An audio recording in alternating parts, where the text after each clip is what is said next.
Main के paper 4 में हम लोग संविधान में थे। ठीक है, देखिए भारत के संविधान को जो हम पढ़ते हैं तो एक चीज हमेशा ध्यान रखना चाहिए, सिलेबस में जो टॉपिक्स हैं उन टॉपिक्स के साथ साथ भारतीय संविधान को देखने के तरीके में सबसे पहला तरीका हमारा यह है कि भारत का संवैधानिक विकास कैसे हुआ। संवैधानिक विकास, ओके।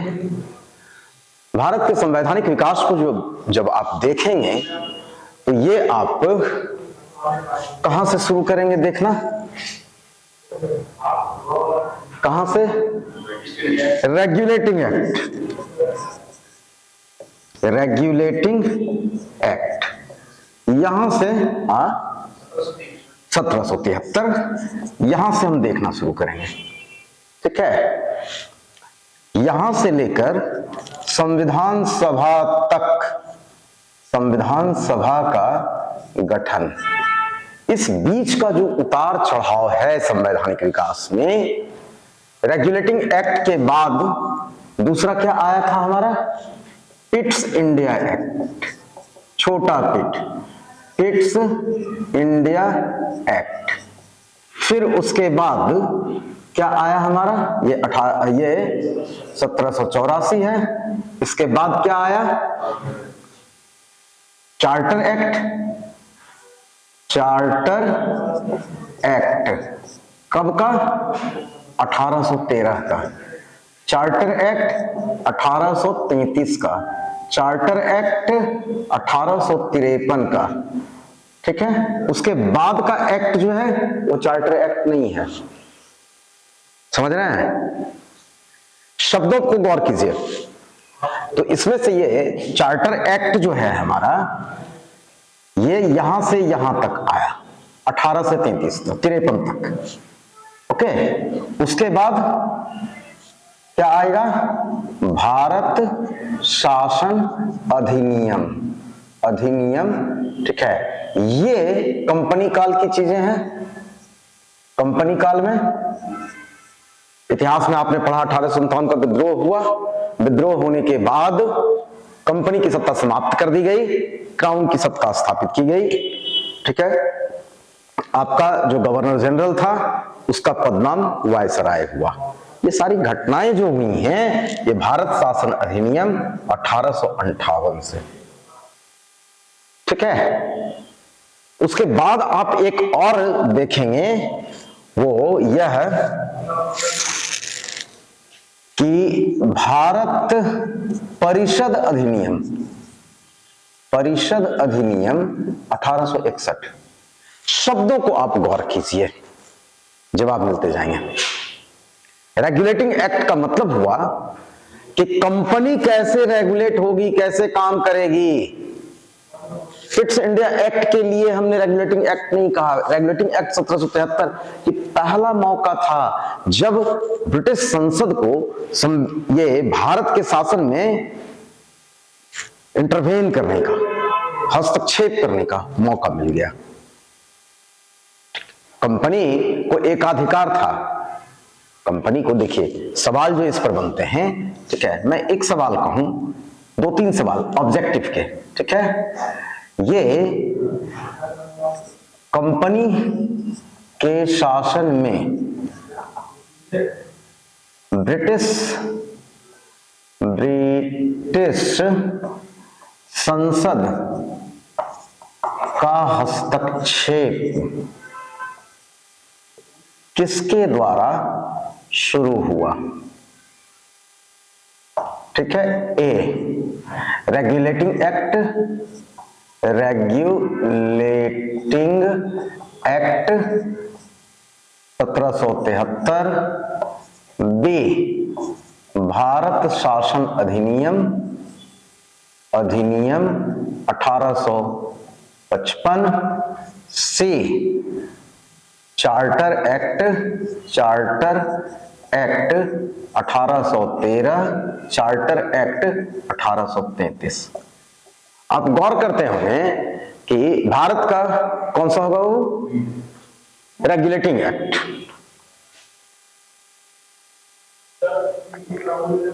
अगर इस सवाल में हम सवाल ये बदल दें कि भारत में कंपनी का शासन समाप्त किसके द्वारा किया गया, तब होगा बी।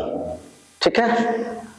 अब देखिए एक सवाल हमने कहा कि भारत में ईस्ट इंडिया कंपनी, ये अब हमको पूरा लिखना पड़ेगा, ईस्ट इंडिया कंपनी के व्यापारिक एकाधिकार किसके द्वारा समाप्त किए गए, किसके द्वारा समाप्त किए गए।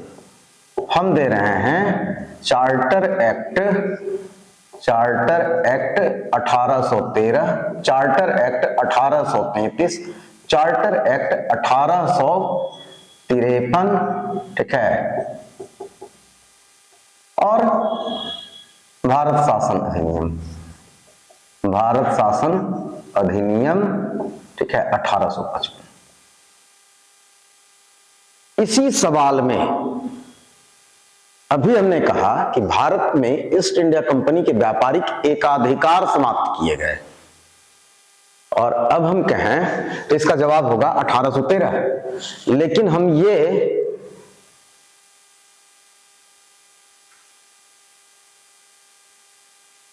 व्यापारिक अधिकार समाप्त कर दिए गए।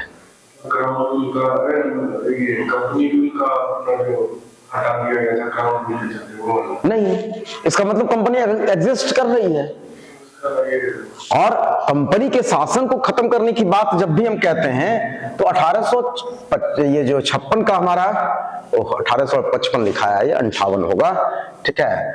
1857 की जो क्रांति हुई तब तक तो कंपनी का शासनकाल है ही। भारत में ब्रिटिश शासन को हम दो हिस्से में रखते हैं ना, एक कंपनी का और एक क्राउन का। तो कंपनी का काल जो था उसमें आपका 1600 में जो कंपनी बनी, वो यहां तक, जब तक ये एक्ट पारित नहीं किया गया 1858 का, तब तक तो वो कंपनी ही शासन कर रही है।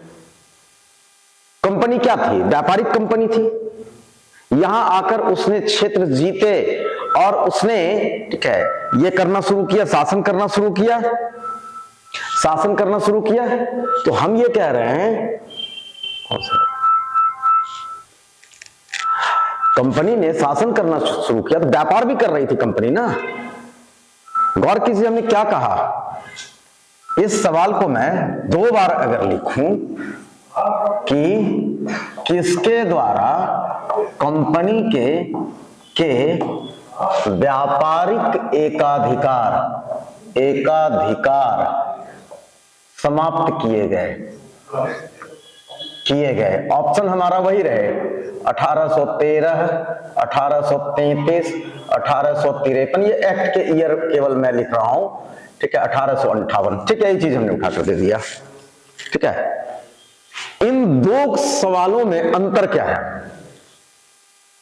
अंतर है कि 1858 में वो एग्जिस्ट खत्म हो गई, एग्जिस्टेंस खत्म हुआ, 13 में था, लेकिन वो उसका जो एकाधिकार था वो नहीं था। तो 33 में क्या हुआ? यहां पे हमने पहले वाला टिक मारा है, ठीक है। आप इस सवाल को और इस सवाल को देखें, दोनों सवाल सेम है। अंतर कहां है? ईस्ट इंडिया कंपनी के व्यापारिक अधिकार समाप्त किए गए, ईस्ट इंडिया कंपनी के व्यापारिक एकाधिकार समाप्त किए गए। मोनोपोली, चार्टर तो मिला था इसको कि तुम ईस्ट इंडीज, पूर्वी द्वीपों के साथ केवल तुम ही व्यापार करोगे, इंग्लैंड की कोई दूसरी कंपनी नहीं करेगी। ओके, ये 1813 में खत्म किया और ये 1833 में खत्म किया। गौर कर रहे हैं कि माइन्यूट चीजें हैं। चार्टर, रेगुलेटिंग, और उसके बाद शासन अधिनियम, यानी कि भारत में शासन कैसे चलेगा इसका एक अधिनियम बनाया गया, पारित किया गया, एक्ट, ठीक है। और इसके बाद होते होते जब हम आगे बढ़ते हैं तो 1892 का एक्ट, 1909 का एक्ट, 1919 का एक्ट, 1935 का एक्ट, ठीक है, ये सारे देखते चले जाते हैं, ठीक है। ये लंबा है, ये पूरा का पूरा आप कहिए तो भारत में जिसने इसको बढ़िया से पढ़ा है वो हिस्ट्री का, मॉडर्न इंडिया का लगभग 80% क्वेश्चन कर लेगा, क्योंकि इसका वांग्मय जो है काफी विशाल है। इस बीच में आखिरकार कोई तो परिस्थितियां रही होंगी कि 35 का एक्ट आया, तो 35 के एक्ट के बीच की अवस्था में हम नेहरू रिपोर्ट भी पढ़ेंगे ना। नेहरू रिपोर्ट पढ़ेंगे तो इसके पहले हम साइमन कमीशन भी पढ़ेंगे ना, ठीक है। तो मॉडर्न इंडिया, स्वतंत्रता संग्राम, अगर इस टॉपिक को कोई लड़का पढ़ लेता है तो उसके ऑलमोस्ट कवर हो जाते हैं। और मैं सजेस्ट करूंगा, क्योंकि ये आपको इतिहास में भी पढ़ना होता है और क्वालिटी वाले पेपर में भी पढ़ना होता है, इसे आप मॉडर्न इंडिया वाली किताब से पढ़ें। यशपाल ग्रोवर से अगर कोई आदमी इसे पढ़ाए इस टॉपिक को मॉडर्न इंडिया में, तो ज्यादा समझेगा, ठीक है। और देख रहे हैं कैसे माइन्यूट क्वेश्चंस हैं, ठीक है। आप ईस्ट इंडिया कंपनी को जब पढ़ेंगे तो आपको बोर्ड ऑफ कंट्रोल शब्द मिलेगा, ठीक है। Court of directors, court of proprietors, ठीक है, बोर्ड ऑफ डायरेक्टर्स, ये क्या चीजें थी, ठीक है। ये सारी चीजें आपको ये पढ़ने के बाद ही ये समझ में आती हैं, ठीक है। और किस प्रकार से सवाल बनते हैं देख रहे हैं, ठीक है। इसी सवाल में अगर मैं एक सवाल ये कह दूं कि कंपनी के राजस्व खाते और व्यापारिक खाते, ठीक है, व्यापारिक खाते किसके द्वारा अलग किए गए, ठीक है। और इसके ऑप्शंस मैं वही दूं, 1813 के एक्ट, चार्टर एक्ट, 1833, 1853, 1858 का भारत शासन अधिनियम, ठीक है। आप में से कोई इस पर बतलाइए, क्या अंदाजा कीजिए ना।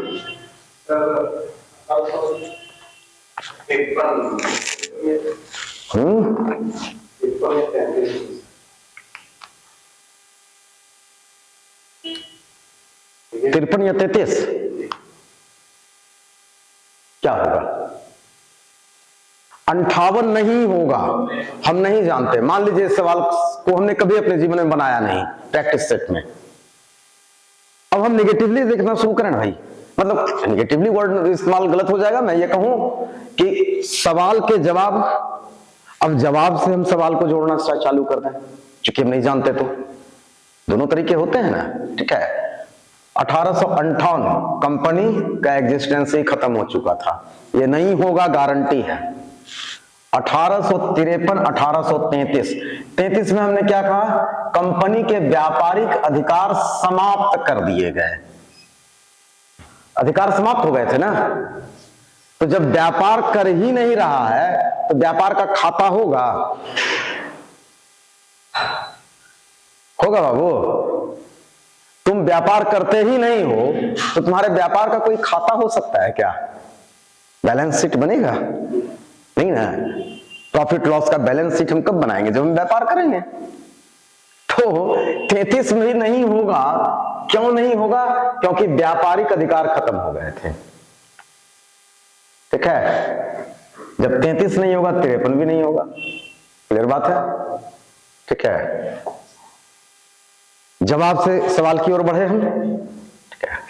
ये जब एक एक करके हम पढ़ेंगे, ठीक है, मॉडर्न इंडिया में भी सर आपको जब पढ़ाएंगे तो आप देखेंगे इन चीजों पर।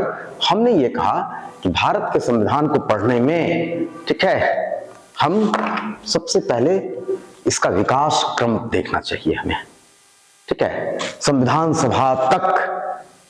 ओके, ये जो हम कहते हैं कि इतने वर्ष, इतने दिन, इतने महीने ये लगे इसे बनाने में संविधान सभा में। पहली बैठक 9 दिसंबर को हुई, फिर 11 को हुई, फिर 13 को हुई, 3 वाचन से गुजरा। समस्त चीजें हम इस कड़ी में देखेंगे और तब हम लोग देखते हैं भारत के संविधान के स्रोत को, ठीक है, जिसमें हम कहते हैं कि भारत ने संघवाद कहां से अपनाया, तो कनाडा से अपनाया। आपातकाल कहां से अपनाया, संविधान संशोधन की प्रक्रिया कहां से ली, नीति निर्देश तत्व, है ना। इस तरीके से हम लोग देखते जाते हैं कि इसके क्या स्रोत हैं, और स्रोत से एक क्वेश्चन आमूमन मैं समझता हूं आ जाता है। लगभग सभी एग्जाम में संविधान के स्रोत क्या हैं वहां से। संविधान का सबसे बड़ा स्रोत किस देश से, कहां से लिया गया है बाबू? अगर ये हम सवाल कर रहे हैं भारत के संविधान में का सबसे बड़ा स्रोत कौन है?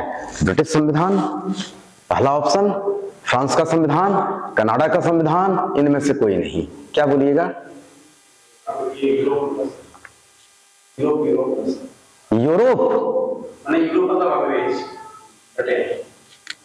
ब्रिटेन का संविधान आप कह रहे हैं, ठीक है। मैं कहूंगा इनमें से कोई नहीं। सबसे बड़ा स्रोत है 1935 का एक्ट, सर्वाधिक प्रोविजन उसी से लिए गए हैं 35 के एक्ट से, है ना। तो नन ऑफ दिस हो जाएगा। क्लियर? देश पूछ रहे हैं कहां से लिए गए, अगर हम सवाल बनाए कहां से लिए गए, ठीक है, तो 1935 के एक्ट से लिए गए थे। ये स्रोत जब पढ़ लेते हैं बाबू, तब हम आते हैं कि संविधान का किस प्रकार से हम हमारे सिलेबस के अनुसार, हमने कहा कि फीचर्स पूछे जाते हैं संविधान के, जिसमें संसदीय शासन, समाजवाद आदि आदि। प्रस्तावना एक अलग टॉपिक ही होता है, ठीक है। मेन में सब्जेक्टिव में जैसे आ गया कि संविधान की प्रस्तावना कुंजी है, आत्मा है, इस तरह से, ठीक है। अब संविधान में आप ये देखिए कि जब संविधान बना तो इसकी 395 धाराएं थी, 22 भाग थे, 8 अनुसूचियां थी, शेड्यूल्ड। 8 ये जो अनुसूचियां हैं, इन्हें क्रम से याद रखिएगा, इससे एक सवाल बनता है हमेशा। वर्तमान क्या स्थिति है बाबू? कितनी धाराएं हैं? 400 और 444, 445 से देख लीजिएगा, रिसेंट जो भी है, ठीक है। इतनी धाराएं, भाग कितने हैं? ये कितने हैं? हाँ, 12, ठीक। तो 395 के बाद 396 नंबर कुछ जुड़ा होगा, कोई विषय होगा? 397 में भी कुछ होगा? नो। वो 395 ही है क्रम में। आपसे अगर कहें कि मौलिक कर्तव्य किस अनुच्छेद में है, तो आप कहते हैं 51A। 96 नहीं हुआ, 51A। वो अभी भी क्रम संख्या यही है 395। वो बीच में हम A B करके जोड़ते चले जा रहे हैं हर संशोधन में, ठीक है। तो ये जो संशोधन हुआ, ये भाग 8, ये अनुसूचियां 8, ये 12 अनुसूची आज है। किस अनुसूची में क्या है, कौन से विषय हैं, ये आपको जानना चाहिए, क्योंकि इससे सवाल ऑब्जेक्टिव का रहेगा ही रहेगा, ठीक है। फिर देखिए, एक सवाल मैं दूं आपको, क्योंकि सवाल से जवाब तक पहुंचना आपके बहुत कुछ को क्लियर कर जाता है।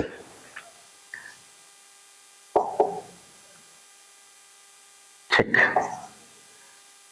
CAG किस अनुच्छेद में, CAG का उल्लेख किस अनुच्छेद में है? 1, 78, दूसरा 124, तीसरा 148, चौथा 163।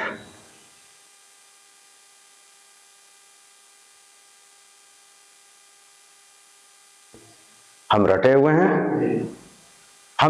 हैं भाई, 300 148 ही होगा, ये हमने रट लिया है, ठीक है, होगा, सच है। 148 CAG है, ठीक है, हमने रट लिया। इसकी अपेक्षा एक और सवाल मैं आप पहले रख दूं, ठीक है।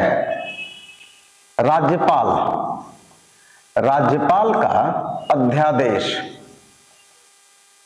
किस अनुच्छेद में वर्णित है? अनुच्छेद में वर्णित है। A 212, B 214, C 124, D 86। 200 13। अध्यादेश मतलब ऑर्डिनेंस। ऑर्डिनेंस जो पास करते हैं राज्यपाल किस अनुच्छेद में होगा, अंदाजा कर सकते हैं आप? हाँ, गुड, इन्होंने जवाब नहीं दिया, लेकिन इन्होंने जवाब खोजने का जो आधार पकड़ा है, दैट्स राइट। कौन सा होगा बाबू?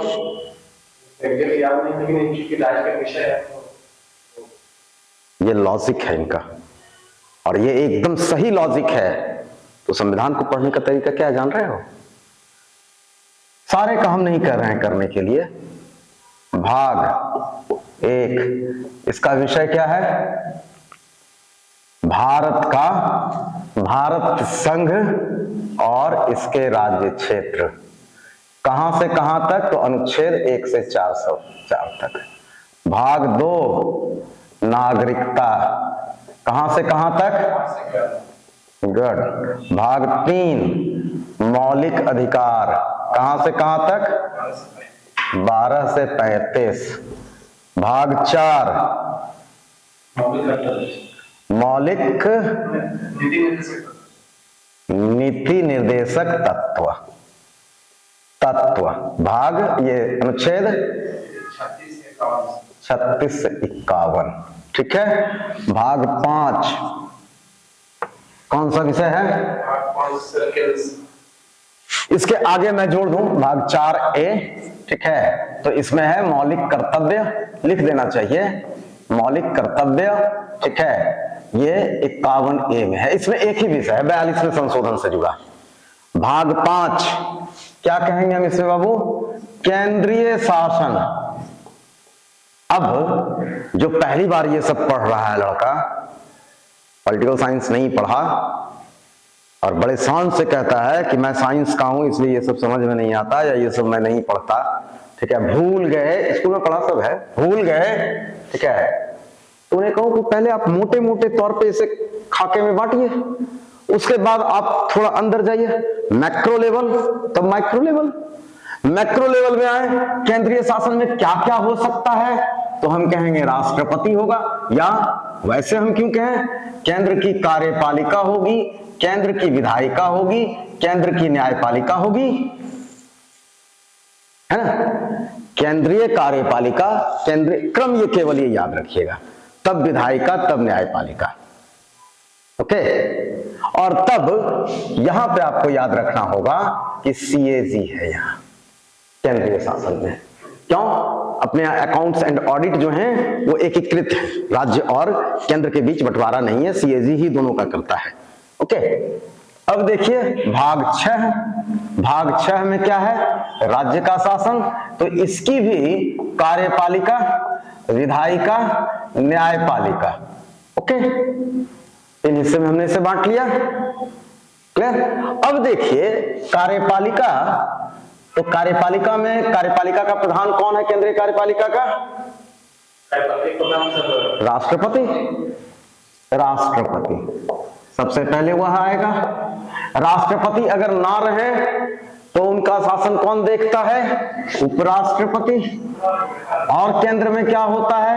मंत्री परिषद। मैं मंत्रिमंडल नहीं लिख रहा हूं, कैबिनेट नहीं लिख रहा हूं, दोनों में अंतर होता है। ठीक है, कैबिनेट का कॉन्स्टिट्यूशन में उल्लेख नहीं है शब्द का।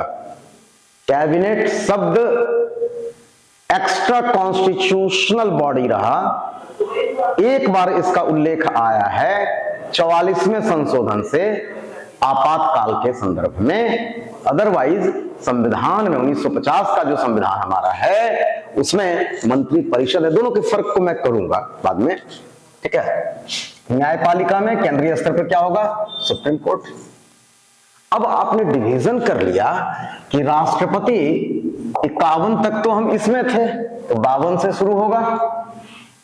ठीक है, राष्ट्रपति उपराष्ट्रपति कहां से कहां तक रहेंगे? तो 52 से लेकर कहां तक? 77 तक।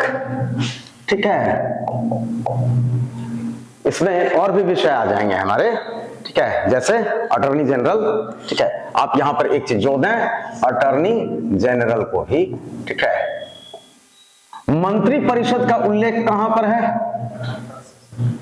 74 में, सॉरी हमने 77 इसे क्यों उठा लिया, ठीक है 73 तक रखिए पहले, उसके बाद ठीक है 78 में 76 में जो बातें कही गई हैं वो थोड़ी दोनों को मिलाकर आ जाती हैं। मंत्री परिषद 74-75 में है, 75 में मंत्रिपरिषद का गठन है और 74 में कहता है राष्ट्रपति को सलाह देने के लिए मंत्रिपरिषद होगी, राष्ट्रपति उसके अनुसार कार्य करेगा।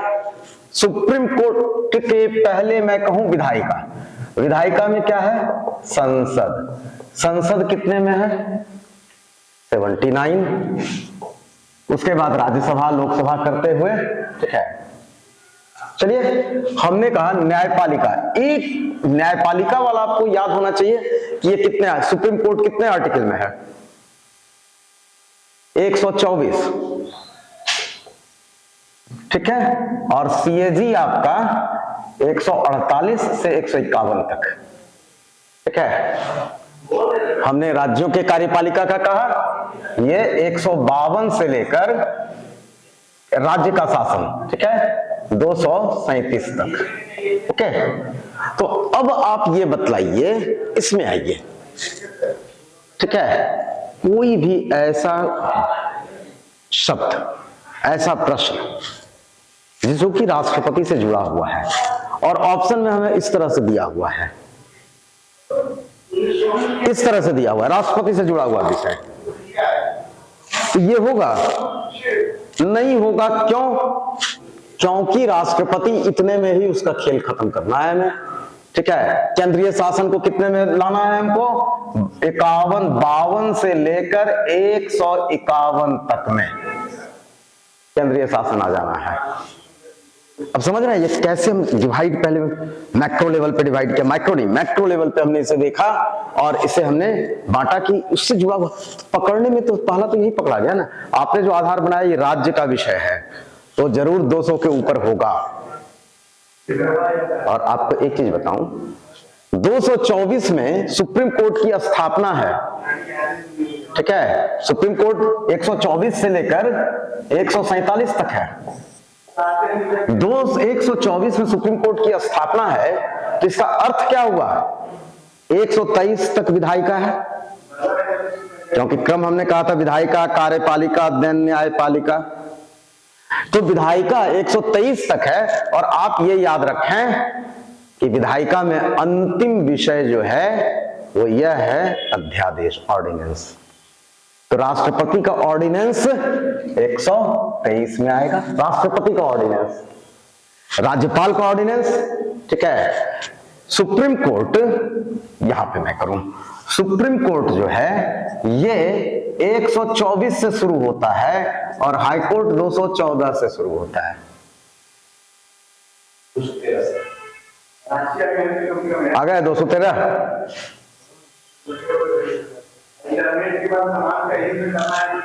जब पीरियोडिक टेबल पढ़ता है ना केमिस्ट्री में, तो हमने उसे कभी नहीं कहा कि पूरा पीरियोडिक टेबल रटने की चीज है। अगर ये कह रहे हैं कि D block element, first D block element will have the atomic number, तो रटने की चीज नहीं है, तो बस केवल इनर्ट वाला हमें पता है, बस सब बना लेंगे, पूरा का पूरा पीरियोडिक टेबल ड्रा कर देंगे, और उसका मेटालिक कैरेक्टर कैसे घटता है, ये कैसे बढ़ता है, वो कैसे बढ़ता है, सब उसमें समा जाएगा। एटॉमिक रेडियस कैसे होता है, नेशनल पोटेंशियल कैसे आगे पीछे होगा, ठीक है, इलेक्ट्रॉन एफिनिटी का क्या होगा, ठीक है। तो एनीवे, ठीक है, उसी तरीके से हम अगर मोटे तौर पर ये विषय सब रटे हुए, ये याद है और इतनी बार पढ़ता है कि रटने की जरूरत नहीं पड़ती है, वो सेट हो जाता है दिमाग में, तो फिर उसके आगे पीछे की चीजें हमें खुद याद हो जाती हैं। समझ रहे हैं? ये 213 होगा, ठीक है, राष्ट्रपति तो 123 होगा। एक चीज और मैं बताऊं, ठीक है, कि क्या बाबू, केंद्रीय राष्ट्रपति का अध्यादेश, यहां पर मैं कहूं कि राष्ट्रपति का अध्यादेश 123 हो जाएगा, क्योंकि 124 में सुप्रीम कोर्ट होगा, यहां 114 में आए, 214 में आएंगे तो हाई कोर्ट होगा, है ना। ठीक है, कंफ्यूजन नहीं होता है, क्लियर, ठीक है। इस तरीके से बांट कर अगर हम देखेंगे, ठीक है, तो याद होगा। हमें समझ आएगा कि हमें किस प्रकार से एक अंदाजा मिल जाता है हमें पकड़ने के लिए। तो एक सवाल आना है, वो है fundamental right and directive principle. आना ही आना है, ठीक है। फंडामेंटल राइट डायरेक्टिव प्रिंसिपल्स वो आने हैं, ठीक है। उस पे तवज्जो अधिक होनी चाहिए। अगर मैं ये कह रहा था कि फंडामेंटल राइट भाग 3, ठीक है, 12 से शुरू हुआ 35 तक। अब बताइए बाबू कि फंडामेंटल राइट में कितने दिए गए हैं आपको अधिकार, मौलिक अधिकार? ठीक, भाग 3 12 से 35। आपने कहा 6 अधिकार आपको प्रदान किए गए हैं, ठीक है। पहला है समता का अधिकार, इक्वलिटी। दूसरा है स्वतंत्रता।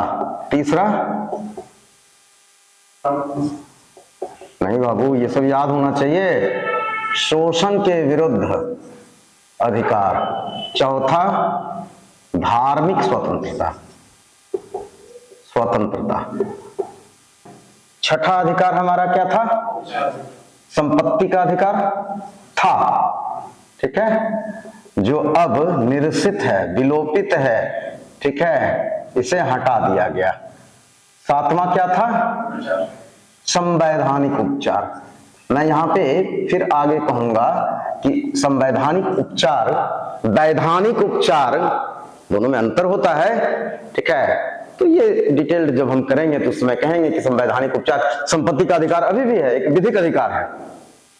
300 जो आप कहते हैं वो विधिक अधिकार है, इसे हटा दिया गया तो ये 7 नहीं, अब ये 6 हो गया, है ना। ये 6 अधिकार है। बाबू केवल हमें ये बताइए समता का अधिकार कितना आर्टिकल में है?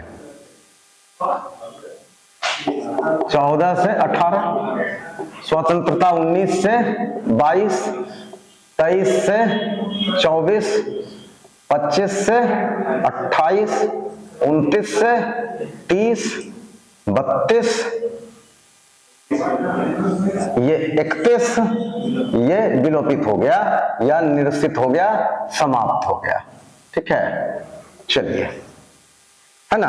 और ये 32 संवैधानिक उपचार। तो हमने ये कहा कि आपने कहा 12 से 35 तक अधिकार आपको मिला है, 14 से 32 तक।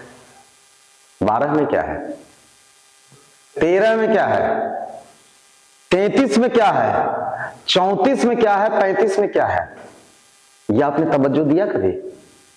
12 में क्या है, ठीक है। हाँ, क्या कहा आपने? राज्य की परिभाषा संपूर्ण में आप पढ़ेंगे, राज्य ऐसा नहीं करेगा, राज्य ऐसा नहीं करेगा, राज्य ऐसा नहीं। राज्य का मतलब क्या, ठीक है। इसको पढ़ने में, इस चैप्टर को, टॉपिक को पढ़ने में हम मिनर्वा मिल्सवाद, केशवानंद भारतीवाद, ठीक है, शंकरी प्रसादवाद, इतने मेनका गांधी मुकदमा, इतने मुकदमों का रेफरेंस जो पढ़ते हैं, ठीक है, उस तमाम चीजें कहीं ना कहीं इसकी संशोधनीयता आदि से जुड़ी हुई बातें हैं। गोलकनाथ, ठीक है, वेदर अमेंडेबल और नॉट, ये सारी बातें जो आती हैं, ठीक है, वो भाग 13, ये अनुच्छेद 13 में है, जो कहता है किसी भी प्रकार से विधि बनाकर मौलिक अधिकार को न्यून यानी कम या समाप्त नहीं किया जा सकता। और आप ये कह रहे हैं कि इसे हटा दिया गया, समाप्ति ही कर दिया गया। ये कैसे हुआ, ठीक है, इस चीज को देखिए, ठीक है। तो 34 में क्या कहा गया, 33 में क्या कहा गया, 33 में क्या कहा गया? तो इन सबों में है इसकी मर्यादाएं क्या हैं। अब जैसे कि आपको मैं कहूं कि आपके डिफेंस का आदमी, मौलिक अधिकार में धार्मिक स्वतंत्रता है ना। मैं किसी मतलब इंटेंशनली कुछ भी नहीं इसमें कह रहा। अब कोई हिंदू आदमी है, वो बोलेगा हम संध्या पूजा करके आते हैं तब लड़ेंगे, मेरा टाइम हो गया, जा रहा है, चलेगा? अनुच्छेद 25 तो कहता है अपने धर्म का अनुपालन करने की स्वतंत्रता है आपको। वो बोलेगा हम लड़के आएंगे तब पढ़ेंगे। मुसलमान कहेगा इतना बच गया, अब हम नमाज पढ़ के आएंगे तब पढ़ेंगे, लड़ेंगे जाओ। ऐसा नहीं हो सकता है ना। तो इसी को मर्यादा कह रहे हैं कि मौलिक अधिकार मर्यादित कहां होगा, तो डिफेंस में अनिवार्य सेवाएं जो हैं, ठीक है, तो उन सेवाओं में ये 33 का विषय है। 34 कहता है कि अगर किसी क्षेत्र के भारत के किसी भूभाग में, ठीक है, मार्शल लॉ लागू कर दिया, सैनिक शासन लागू कर दिया, तो वहां नागरिकों के भी ये होंगे, ये सारे विषय उसमें मर्यादाएं हैं। तो इन सबों को हम 1 by 1 देखेंगे, ठीक है। मेन में इसके सवाल बड़े कठिन होंगे कहीं कहीं, जैसे मैं कुछ सवाल कहूं कि ये मौलिक अधिकार की संशोधनीयता पर विचार कीजिए, एक सवाल। 43वीं यूपीएससी में एक सवाल दे दिया था मेन में, उसने ये कहा सब्जेक्टिव में लिखने को कि संपत्ति के अधिकार के विकास क्रम पर प्रकाश डालिए और वर्तमान स्थिति का विश्लेषण कीजिए। यानी कि अनुच्छेद 31 कैसे हटा, तमाम स्टेप्स उसमें मुकदमे के सभी रेफरेंस आते चले जाएंगे। वर्तमान 300 कौ में रखा गया तो वो क्या है, ठीक है, किस रूप में रखा गया। अब एक सवाल और मैं इस पे कह दूं कि भारत के संविधान द्वारा प्रदत्त मौलिक अधिकारों का वर्णन करें। आसान हो गया सबसे।